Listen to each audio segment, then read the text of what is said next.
حدیث نبوی صلی اللہ علیہ وآلہ وسلم، نظر بد اور زہریلے جانور کے کاٹ کھانے کے سوا اور کسی چیز پر جھاڑ پھونک صحیح نہیں۔ حسین نے بیان کیا کہ پھر میں نے اس کا ذکر سعید بن جبیر سے کیا تو انہوں نے بیان کیا کہ ہم سے حضرت ابن عباس رضی اللہ عنہ نے بیان کیا کہ رسول اللہ صلی اللہ علیہ وآلہ وسلم نے فرمایا، میرے سامنے تمام امتیں پیش کی گئیں، ایک ایک دو دو نبی اور ان کے ساتھ ان کے ماننے والے گزرتے رہے، اور بعض نبی ایسے بھی تھے کہ ان کے ساتھ کوئی نہیں تھا۔ آخر میرے سامنے ایک بڑی بھاری جماعت آئی۔ میں نے پوچھا، یہ کون ہیں؟ کیا یہ میری امت کے لوگ ہیں؟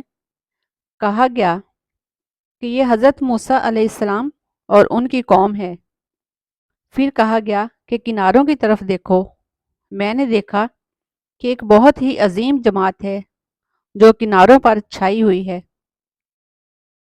پھر مجھ سے کہا گیا کہ ادھر دیکھو، ادھر دیکھو، آسمان کے مختلف کناروں میں۔ میں نے دیکھا کہ جماعت ہے جو تمام افق پر چھائی ہوئی ہے۔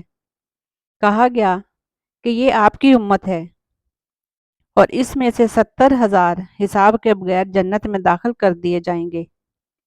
اس کے بعد آپ صلی اللہ علیہ وآلہ وسلم اپنے حجرہ میں تشریف لے گئے اور کچھ تفسیر نہیں فرمائی۔ لوگ ان جنتیوں کے بارے میں بحث کرنے لگے اور کہنے لگے کہ ہم ہی اللہ پر ایمان لائے ہیں اور اس کے رسول کی اتباع کی ہے، اس لیے ہم ہی صحابہ وہ لوگ ہیں یا ہماری وہ اولاد ہیں جو اسلام میں پیدا ہوئے، کیونکہ ہم جاہلیت میں پیدا ہوئے تھے۔ یہ باتیں جب حضور اکرم صلی اللہ علیہ وآلہ وسلم کو معلوم ہوئی تو آپ صلی اللہ علیہ وآلہ وسلم باہر تشریف لائے اور فرمایا، یہ وہ لوگ ہیں جو جھاڑ پھونک نہیں کراتے، فال نہیں دیکھتے اور داغ کا علاج نہیں کرتے، بلکہ اپنے رب پر بھروسہ کرتے ہیں۔ اس پر عکاشہ بن محسن نے رضی اللہ عنہ نے عرض کیا، یا رسول اللہ، کیا میں بھی ان میں سے ہوں؟ حضرت صلی اللہ علیہ وآلہ وسلم نے فرمایا کہ ہاں۔ اس کے بعد دوسرے صحابی کھڑے ہوئے اور عرض کیا، یا رسول اللہ صلی اللہ علیہ وآلہ وسلم، میں بھی ان میں سے ہوں۔ حضرت صلی اللہ علیہ وآلہ وسلم نے فرمایا کہ عکاشہ تم سے بازی لے گئے۔ صحیح بخاری حدیث 5705۔ صلح حدیبیہ کے موقع پر نبی کریم صلی اللہ علیہ وآلہ وسلم میرے پاس تشریف لائے۔ میں ایک ہانڈی کے نیچے آگ جلا رہا تھا اور جوئیں میرے سر سے گر رہی تھیں اور میں احرام باندھے ہوئے تھا۔ حضرت صلی اللہ علیہ وآلہ وسلم نے دریافت فرمایا کہ سر کی یہ جوئیں تمہیں تکلیف پہنچاتی ہیں؟ میں نے عرض کیا کہ جی ہاں۔ فرمایا کہ پھر سر منڈوا لے اور کفارہ کے طور پر 3 دن کے روزے رکھ، یا 6 مسکینوں کو کھانا کھلا، یا ایک قربانی کر دے۔